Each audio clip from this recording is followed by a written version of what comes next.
mysteries of language and thought, which moves faster than the wind, he has tamed and made rational.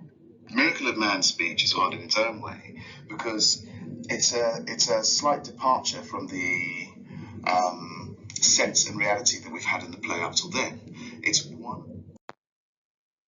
Well, the answers and responses, which will be due usually on a Tuesday or Wednesday, sometimes on a Thursday, especially when we have a shorter week, as you will see, we'll have a few of these shorter weeks, which the weeks will start a little later, maybe, because we had something due the weekend before. So everything will be pushed back a bit. But usually on a Tuesday or Wednesday, you'll have one of these answers, responses due. Just one, as you know. You get to answer, get to respond to the item of your choice. Well, in general, these answers and responses that are earning 8s, which is full credit, are thoughtful as opposed to knee-jerk. They're argumentative, they argue something to make claims. Detailed, they offer evidence in support of their claims. And well documented, they quote when they can without quoting more than can be handled. Okay? And many of you did a wonderful job at that. You earned the full 8 points this week, which will be reported to you fairly soon. Not quite ready to assign most of those numbers, but I am not quite ready to release them. I want to have a look at a little bit more of the response, rather the comments on answers responses, which we just posted last night, as you know. So I need a little time to make my way through them all. Others earned not the full 8 points, but you might have earned a 7 points, 7 points of credit, maybe even 6 points on this particular go round. Okay, there's every reason to think that you'll do better next time now that you know what's required of you. By way of having a look at some of your fellow students' responses, answers / responses.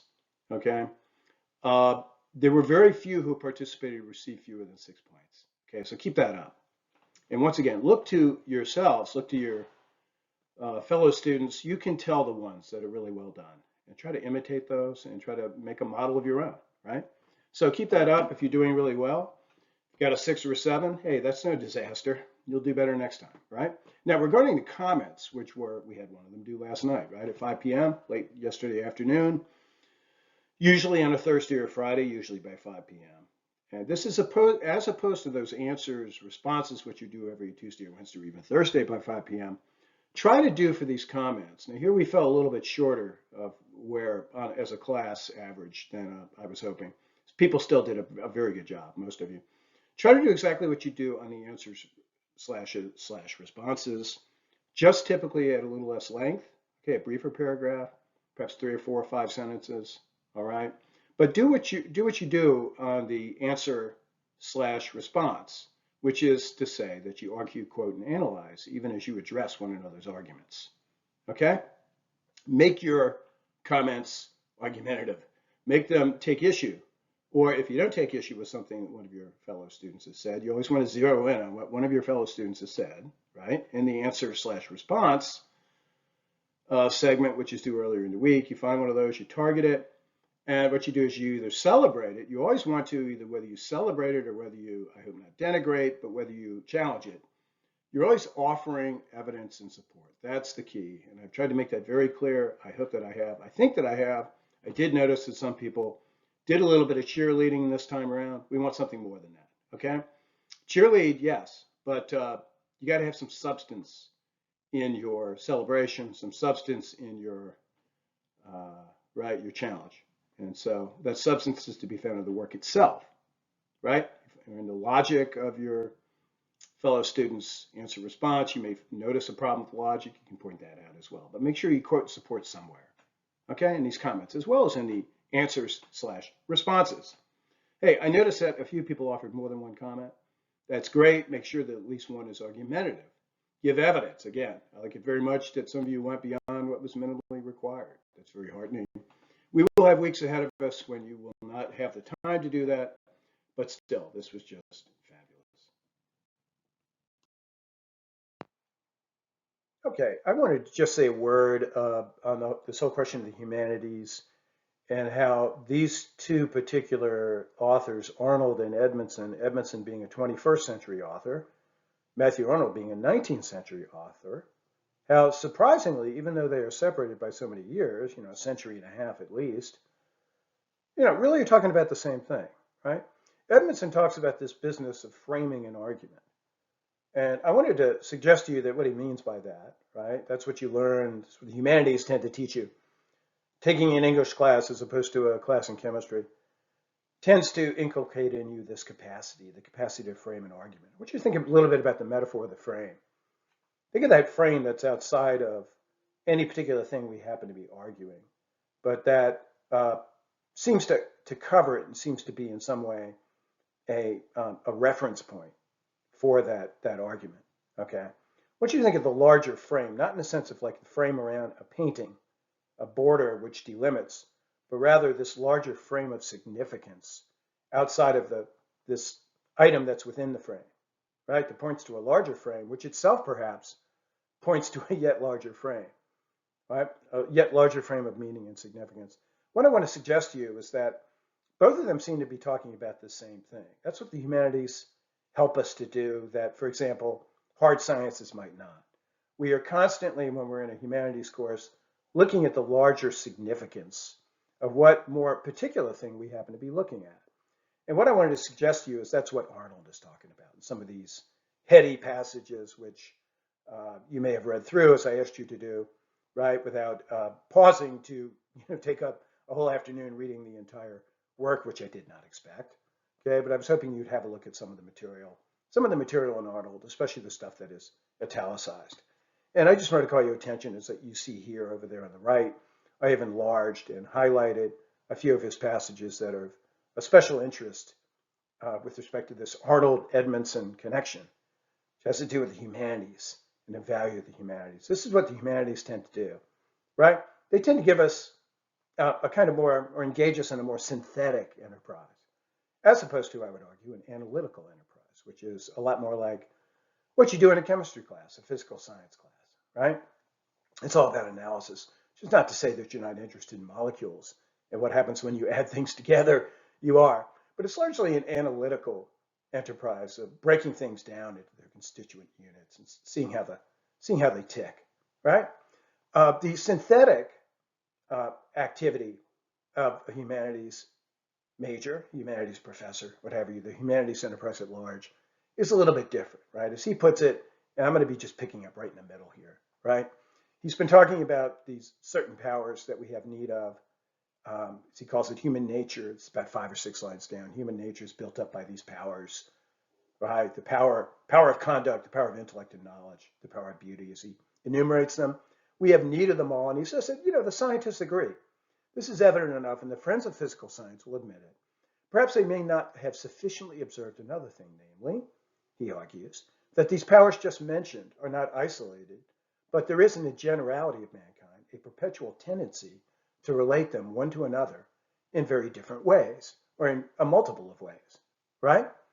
That's that synthetic business that he's talking about. That's what the humanities perhaps help us to do more so than the sciences, okay? It's one of the justifications for humanities education, is that it's constantly, when you're in a humanities course, when you're engaged in a humanities enterprise, you're constantly looking to the larger significance that obtains, that is discovered, right? When you have begun to combine things as opposed to isolate and separate them, right? As he goes on to say, with one such way of relating them, okay, these powers, I am particularly concerned here. Following our instinct for intellect and knowledge, we acquire pieces of knowledge.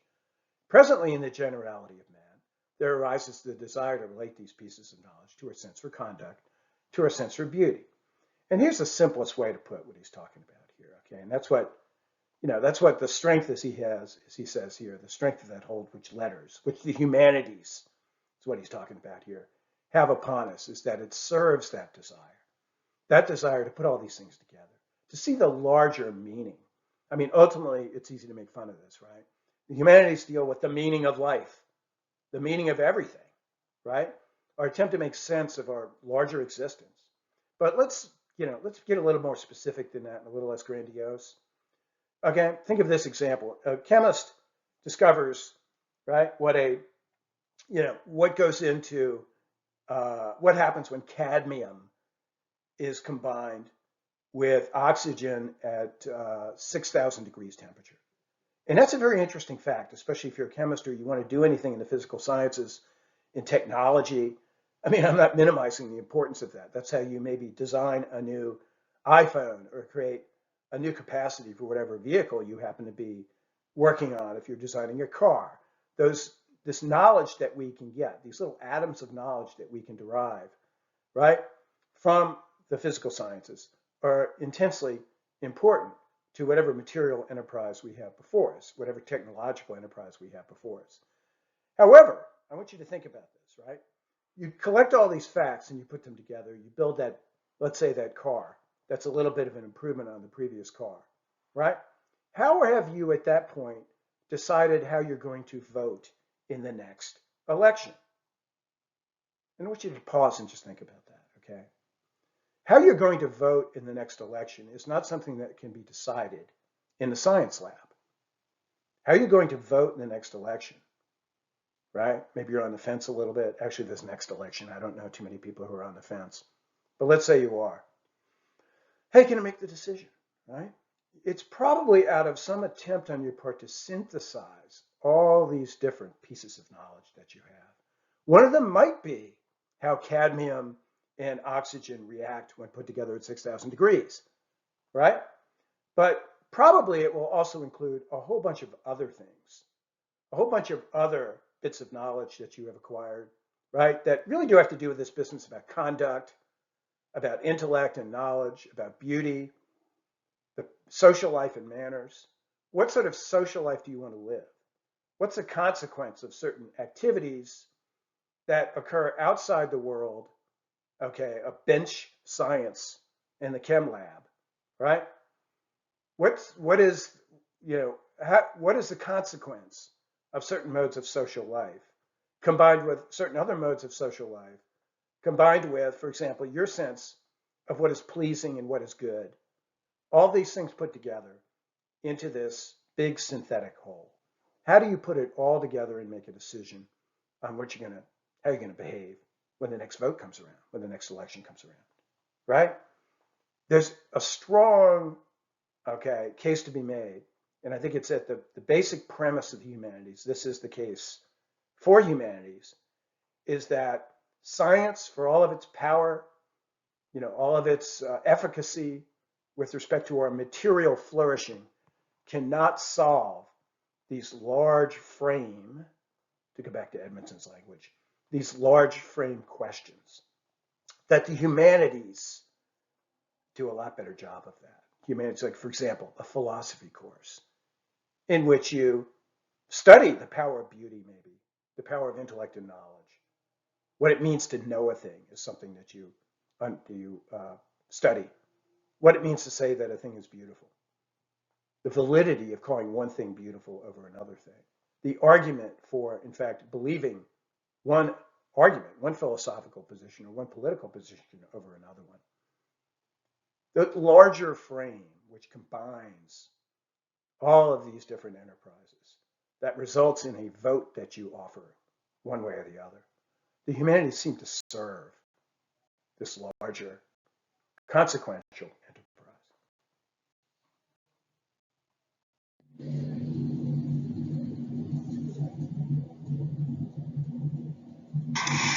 Aquí saiu, tocares conectar filofane, viva do broteiro falso, e maltis poder.